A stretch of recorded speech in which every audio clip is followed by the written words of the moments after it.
Welcome to the SRS Podcast. I'm your host, Aaron J. Babyar, and I'm the Training Director of Support Raising Solutions. Whether you're a new ministry worker or a veteran looking to increase your competence and confidence, Support Raising Solutions seeks to bless you in your quest to be a spiritually healthy, vision-driven, fully funded Great Commission worker. My guest today is Jamie Suel. Jamie and I have had the pleasure of really embarking on a journey this year in recording some episodes about being spiritually healthy. Of course, being spiritually healthy is the most important aspect in raising and living off support. But quite honestly, sometimes it doesn't quite get the full run, the full play that it probably should. And we realize people want to come to the podcast for tips and some tricks and some tools. And yet we actually think that being spiritually healthy is one of the very best tips that we can give you. And so we're just leaning in on some topics related to that. And we'll on again, off again, bring this series out. And so, Jamie, my friend, welcome back to the podcast. I'm glad you could be with us today. Thanks, Aaron. It's really good to be back. So tell us real quick, just so people can continue to get to know you. Yeah. Tell us real quickly about the fam, about the kids and where they live in life. Yeah, I was actually hoping to get to share. I am a new mother-in-law. My son got married this past summer. I know. And we just love her. And we're so grateful that she's a part of our family now. It's so cool to see your kid so happy in marriage, you know? And so we're real thankful for that. They live in the Dallas area, my son and his wife, and then the rest of my kids are here local with us. One lives out on her own with a friend. She's 21, and the rest of them are here at home. Yeah, that's us. So how many kids total? We have 5 kids. Well, now we have 6 because we got one by marriage. That's right. So, I do the same thing. I have to count my daughter-in-law as one of my kids. That's right. I actually, when I go to text all the kids, I make a point of always including her in that because that was something that was kind of odd for Marky and I years ago, was when we would get excluded from the larger kids' texts from parents, and we were like, "Hey, let us in! Come on!" Right. We came by this honestly. Leave and cleave, man. Leave and cleave. So I know we have a group text, and it was a big deal to let her in because it's like, okay, she's going to see all of our crazy. Right. But that's part of it, right? You're part of the group now. You're part of the crazy. You can't hide the crazy. It's just there.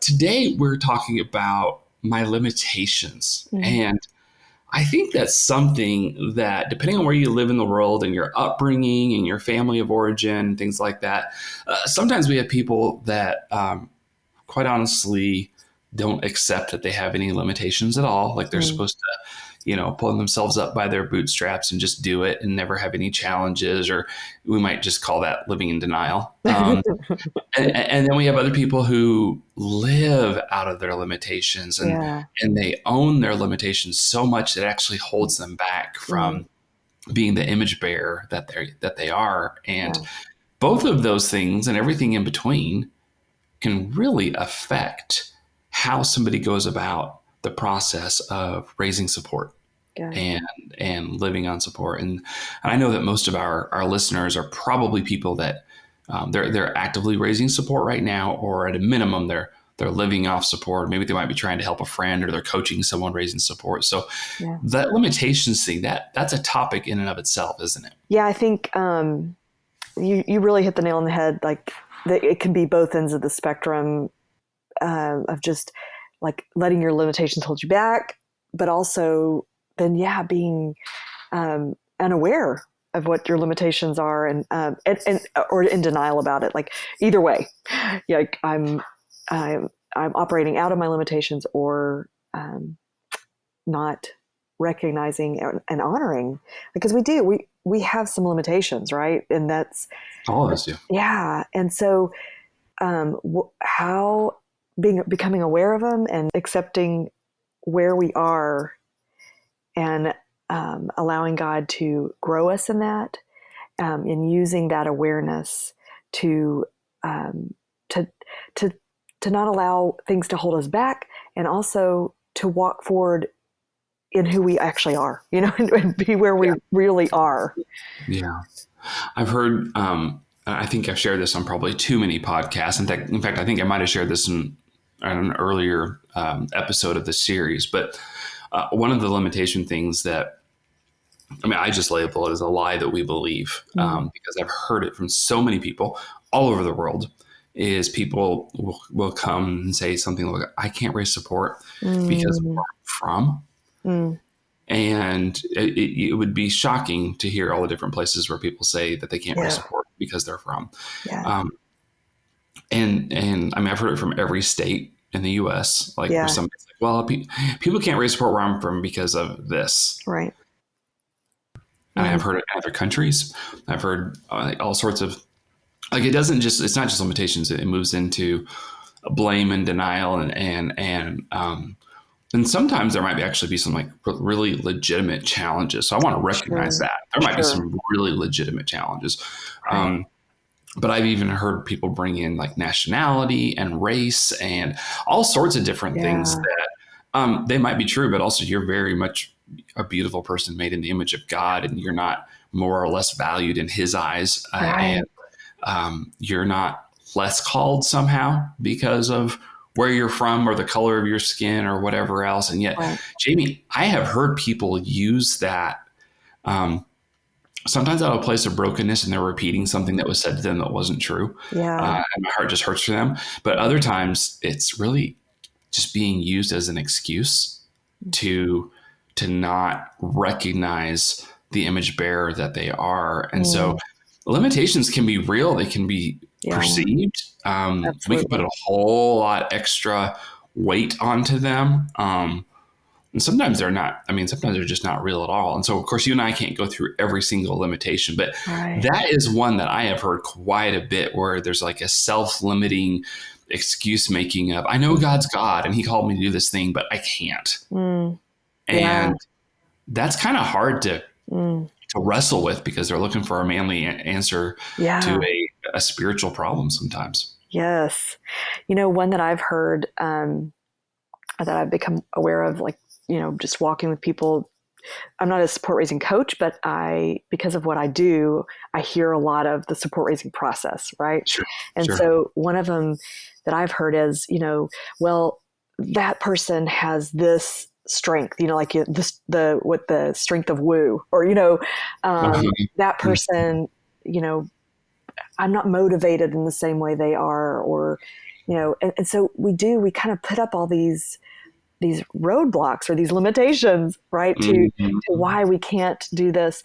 And as you were talking, I don't want to be overly simplistic or overly like spiritualize it or whatever, but you know what, you kind of hit the nail on the head. You said, and God can't.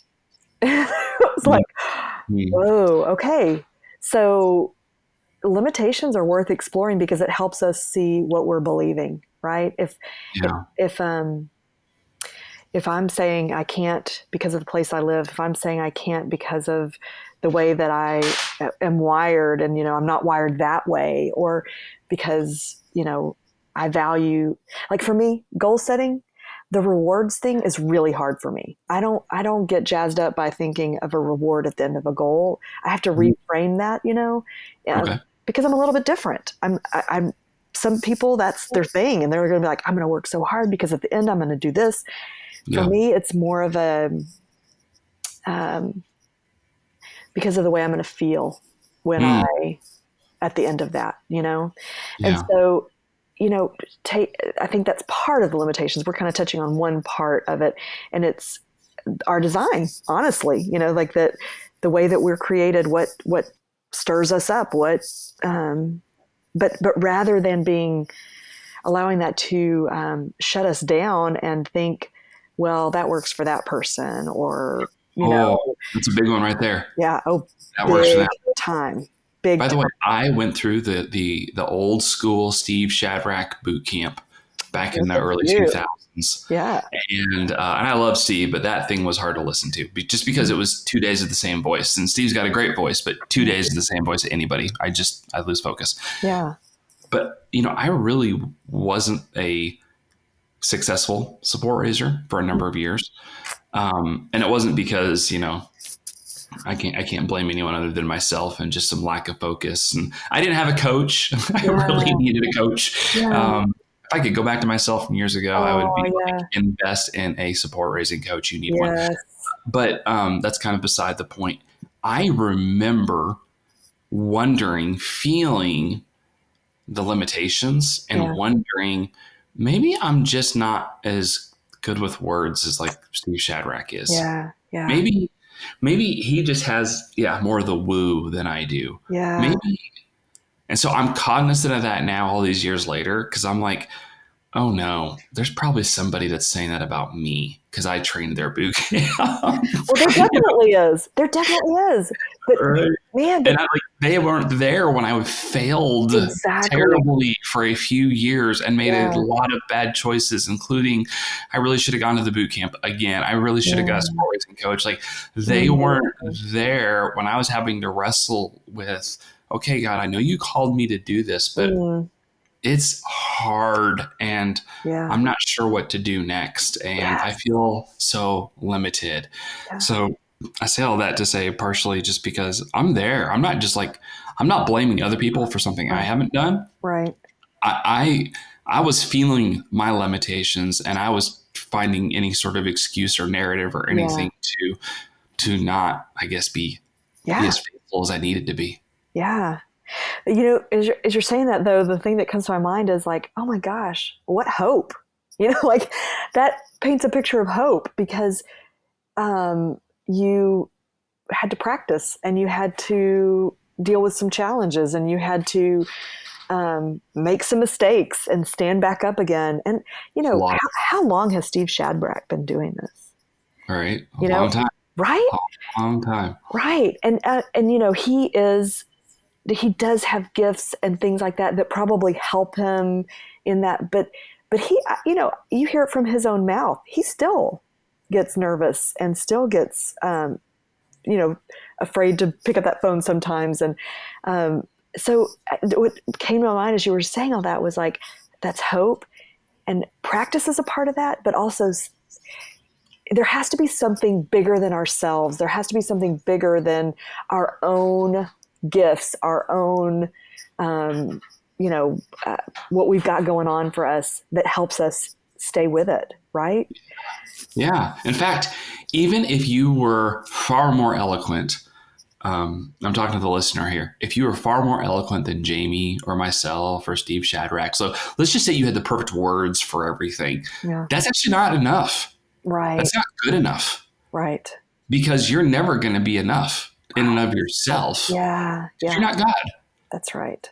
So there's actually a real healthy dependency in realizing what our limitations are and being willing to go, okay, I need help with that. Yes. Because there are people that can wordsmith and like help you, help you figure out how to say that thing or help you understand how to handle a situation differently. You don't have to be somebody who has it all figured out. That's just this perfect support raiser that's fully funded in 30 days because, well, you're you, right? Right. Right. Yes. True. Wow. Yeah. And that again, that reminds me, your words are so good, Aaron. No, it made me think that, and who gets the glory when, in our weakness, he is strong. Yeah. And don't we want to be people who glorify the Lord? And so rather than quitting or thinking, I can't do this or whatever, rather, man, Lord, you have called me to this. There is a vision that you have given me that I am committed to. I'm committed to setting aside the things that hinder, throwing them off and running this race because you're worth it. And what have you put in this path to help me? Because it's you. You're my provider here. You're the one. Yeah. And who's going to get the glory at the end of that? And we actually glorify God. I believe this into my core. We glorify God when we're inviting somebody to be a part of the Great Commission vision that he's given us Yes. without the strings of, I'm only going to be happy if this person says yes. Ah, amen. Like, I'm just going to glorify God by just doing the best I can and inviting Yes. this person to my team. And they might cut me short. They might cut me off. They might say no. They might go, well, that's a nice vision, but here's this better vision. Like, I've had people do that to me too. Like they it might not go the way I want it to go. Right. But if I'm glorifying God and just doing the best I can Yes. to invite somebody to be a part of it, and I'm not being lazy about it, No. like I'm actually doing the best I can, which You're being we can wrap faithful. down a little bit. But like, if it really is a best effort, yes, you have to have a certain amount of people that are going to say yes before you're going to be fully funded. That's just math. But in the meantime, Yeah. can I be happy Right. in my limitations if I get together with someone, I do the best job I can in inviting them to be a part, and they say no? Like, can I glorify God in that? Yeah. And I say, yeah. Yeah. Yeah, Absolutely. I gave God my best. My best is not dependent Wow. upon that person's answer. Wow. Absolutely. The word that comes to my mind is that faithfulness and accepting where we are today, not shutting down because I'm not where I want to be, or I'm not so-and-so, or I don't have that, but rather be faithful where I am today. And, another word for that is obedience, and that's loving God, being obedient to him, because we're trusting him with our future. We're trusting him with the outcome, right? Yes. My job is not Yes. the outcome. You say this all the time in boot camp. My job is to be faithful with what God has given me. It's like fish and loaves, right? That this is what I have, Lord, and I'm all in. This is yours. So with our limitations, a part of this is accepting where we are today. Yeah, It's yeah, accepting that. it is. I don't think that means we don't try and get better, because you can have, like, both can be true at the same time. Yeah, Like, I can accept that where I'm at today is where I'm at today. And for God's glory, I'm going to do the best I can. I'm going to try and be, better. I'm going to try and do a better job of explaining the vision God's given me. I'm going to try and do a better job of instead of telling that story in 10 minutes, I'm going to try and learn to tell that story in 4 minutes, just like to honor that person's time and for brevity and all that kind of stuff. And like there's an already and a not yet going on with it, that accepting where I am today is it's healthy, it's necessary, it's humbling. Your limitations, like, they're both something to recognize and try to improve, and also something not to freak out about. yes, Because you're human. Absolutely. I often tell people in the field when they're struggling with not being able to be, out there doing ministry because they're having to learn language. Like, you would never ask a 2-year-old to cook dinner for you, and I'm not trying to like demean you or anything like that, but if you think about like the process of where you are in adjusting to a culture, you're learning. You're a learner. And so being able to embrace that and be fully where you are, the more we resist where we are, the less we can grow. It's like, Right. if we can embrace, okay, this is where I am, and Lord, this is where I am, and I am going to faithfully take that next step. He is the one who grows us. He grows our capacity. He grows those things as we show up where we are. Like, this is where I am, and you hit the nail on the head when you said, like, accessing who's around me. So if I'm learning language, I'm going to be looking for a language tutor. I'm going to be looking for opportunities to engage with others and practice this language. The same thing with support raising. Who's gone before me? Who can help me? Like a coach. I know we talk about that a lot, but it's a true thing. And you said it earlier. If I could go back and tell myself what to do, that's such a good practice. Like, looking back, what would I want to tell my younger self, my younger support raising self? And so if that was true then it's true now. And so Yeah. Like, Well, even in the future, what's future me yes. when I have to come back Yeah, and tell current me? exactly. Not that I Exactly. sit around and I'm not that smart. Like I can't necessarily just like pull that out of thin air. But But a coach I can help you get there. Or a good friend. exactly, Yeah. yeah. Just And even asking that question with a good friend, like, where do I want to be? Who do I want to be? Like when I'm 80, what do I want to look back and be able to say about myself? What do I want to be true of me? And am I spending my time in a way that's going to help me get there? people oftentimes will recognize their limitations in their health, and so they'll Mm, get a doctor or yeah. a if not a doctor, they might just get a fitness trainer. Yeah. I'm not talking about a Bowflex machine, although I did get one. I got one in my garage Hey, now. hey, all right. Uh, but Bowflex does not sponsor this podcast. But yeah, like people will sometimes they'll get somebody like that, not because they don't know how to get on the Bowflex, but because Yeah. they're looking for more than just plug and play. They're looking Yeah. for guidance. Accountability and help. A Yeah, group. Yeah, that's and, a group. and they'll do that for their fitness, but Mhm. they won't do it for their support raising. Yeah. They'll do it for their financial planning. They'll get a financial support coach. Excuse me, a financial coach just for like retirement and stuff like that. But they won't do it for their support raising. Mm, They'll do it for like any number of ways. But something about I can't spend money right. on learning how to raise money. Well, yeah, you can. Yeah. Yeah, you can. And your organization you might not have to spend a dime. Your Yeah. organization might already provide a coach for you. And if they Right. do, praise the Lord. So long as that person knows what they're talking about and they've actually fully funded, like they've Mhm. raised support fully before, Yeah. good start there. Do that. But back to this idea, I think our limitations is this idea of it's okay to say, I need more. Yeah. I need a better understanding, or I need better habits, or I need better practices, or I don't even know what to measure other than how much money is coming in. And that's Right. probably not the most, probably not the most important or the only thing I need to be tracking. So it's okay in our limitations to accept where we're at and accept that part of that is you need help. Yeah. And that's not weakness, that's strength. No, that absolutely is strength.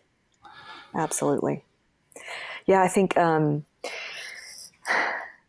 yeah, what is it? Sometimes you might need help sifting through these things. Like maybe there's a trusted friend or a community group you're in, and just say, I'm noticing that I'm kind of buying into this thing, this I can't mentality, right? Or um, can you guys shine some light? Help me.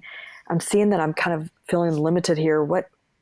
Just reaching out, like, and you're right, that it might feel like weakness, but that is strength. When you recognize that I am not the end all be all. I am not infinite. God created us to need the body to be Yeah. built up, and so Yeah. would you speak into this area of my life? What are my blind spots? What am I not seeing? Mm. What resources are out there? And you said something a minute ago, that I can't spend money on raising money.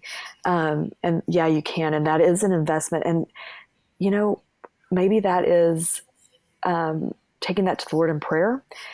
Maybe get creative. Like, are there people who you can barter with? Or, Yeah. it goes beyond. But then also, yeah, being willing to invest in this because it's important. And, Yeah. Yeah. man, I think of the word scarcity, like thinking that there's just not enough out there. There's not enough resources. And it really boils down to, um, I mean, I would challenge you to look at like, what is the inner message that you're hearing there? Yeah. Yeah. Because the truth is that God cares about you. He loves you. He sees you. He knows you. He knows your needs, and he wants to meet you there. Yeah. Yeah. By the way, back in the day when I was a failed support raiser, Yeah. um, yeah, I didn't know anybody fully funded, so I didn't know anybody to Right. coach me. But you know what I really should have done is I should have gone through the boot camp a second time. Wow. That would have helped Yeah. me so much because Yeah. my brain just reached a point where it was just full. It's just Yeah. full. Yeah. and there was stuff I couldn't remember and I needed, Yeah. but I don't know if it was my pride or my budget drivenness or what it was, but I was just like, no, I can't. I already went once. That would be Yeah. Right. like, Right. it'd be like embarrassing to have to go a second time, you Right. know? And that was my own limitations. I just needed to get over myself. Well, And that's good, Aaron. Yeah. yeah, now it's like, there's a part of me that goes, okay, I'm thankful for the difficulty of that time because I learned a lot and I relate to people so well that are struggling because I Yeah. struggled for years. So I can both be thankful for that time Mm. and also go, okay, I'm not going to let myself live in regret, but I really should have done that differently, you know? Yeah. So, Well, but hopefully it's able to help other people not make those same mistakes, right? exactly. Exactly. Yeah. It's not looking back, pining and being like, oh, regret, regret, regret, but rather, okay, how did, like, man, we learn, we receive comfort so that we can comfort others. It's kind of that principle of just, man, I receive the pain of growth so that I can help others, and just Yeah. speak into and relate to, and, you, man, those are some really good tips. Go back through a boot camp. Do you have a support coach in your organization? If not, where can you find one? Yeah. What about accountability? What about maybe another group, a group of people who are going through support raising? Can you guys? I know I've heard y'all on the podcast talk a lot about, we're both going through support raising, so we're going to make our calls together. What Mm-hmm. what are your limitations, and how can you lean in rather than resist? How Yeah. can you walk forward in faithfulness? What do you need? Yeah. How can you get it? Well, I think we could talk more about this, but I think we Mm, probably reached a kind of mm, a natural closing time. I want to actually highlight a friend that I have mentioned on and off on the podcast over the years. This is a good buddy of mine named Kevin that lives in Africa, and he was a guest once. But he and I have been friends since 1991, I think it was mm. a long time ago. And but one of our biggest fights ever, in fact, I would say it was our biggest fight ever, was once I got fully funded and was just beginning to thrive in that and being Yeah, able to, not. I wasn't living a life beyond my means, but we weren't dealing with poverty, and we were actually able to pay our medical bills. Just we yeah, finally reached a healthy place. yeah, I wanted that for him, yeah, and I remember because he lives off support. I remember challenging some of his self-imposed limitations and beliefs right. that weren't fully true, and it was the biggest fight we ever had, Hmm. hands down, not even close. Somehow I didn't just find the nerve. I stamped on it a little Yeah. bit. I stomped on it. And I didn't mean to do that. He would say I probably did. He might be right. But anyway, that's a different conversation. Mhm. So we're good friends still. One of the things that I really have respected about him is, I mean, it took a while, but there was a time a couple years later where he actually reached out and just said, okay, I need help. Yeah, I'm I ready. was like, what? And yeah, Yeah. he's like, I need help. And Yes. he'd heard of the God Ask Yeah. and had like secretly started reading it and not telling me that. And, but in humility, in such a move of strength and humility, Yeah. he contacted me, um, just apologizing Mm. and genuinely owning his limitations and asking for help. And he wanted coached, but he hadn't even been trained yet. And so I was like, all Yeah. right, I'll coach you, but you have to go through a boot camp. Like I kind of made a deal with him. Yeah. And by God's grace, not too many months later, he was fully funded and has been for years. Wow. That's awesome.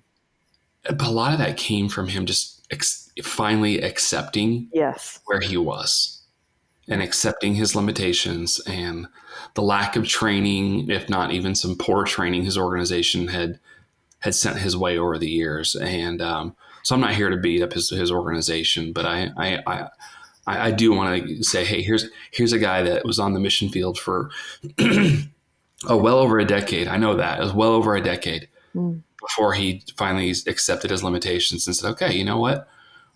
I can accept that where I am today isn't healthy. It's not where I need to be. And it's actually keeping our family and ministry from thriving. Wow. And so that means I'm going to have to make changes. So Yeah. he really, my respect for him grew in his humility Yeah. and his willingness to seek health. Yes. So That's good. my friend, I'd like you to bring the last word. So for somebody right now that's kind of thinking about their limitations and where they're at and where they want to be, or pining for a life they wish they had, or like just kind of, they're struggling with trying to be faithful to what God's put in front of them, but also realizing that their limitations are kind of mixed up in all that. What final word of wisdom would you be willing to share with us today? Mm. Yeah, the thing that comes to my mind is that we have a God who, God told Moses when his people were in slavery, that he told Moses, I have heard the cry of my people. I have seen their affliction. I know them, and I have come down to be with them and to bring them out. And that's who we serve. That's the God of our vision. That He sees us, He hears us, He knows us, and He's present with us. And so, the question that comes to my mind is, how much longer do we want to continue to stay, circling the drain, or it's stuck in the limitations, the limiting beliefs, these things, because it's like your friend, when he finally came to the end of himself, he was no longer saying, I got this is good, I'm good, but rather, no, I need help. I recognize that this is not going where I want it to go. And he reached out. And I think that's the thing is, don't be, I would encourage you not to just sit in the fear, but rather know that God sees you, knows you, hears you, and is present with you. And there's hope and there's help. And so, like, to quote that song by Lauren Daigle, look up, child, look up, and to pursue that help. Yeah. Amen. Well, Jamie, thank you for being on the podcast once again. Let's do it again soon. Let's do it. Thanks for joining us for this episode. We would love to hear your ideas for future content. Please visit supportraisingsolutions.org/feedback to share your thoughts and questions. Also, wherever you download your podcast from, be sure to subscribe for future episodes and come back each week to gain more insight into the process of building and maintaining your personal support team.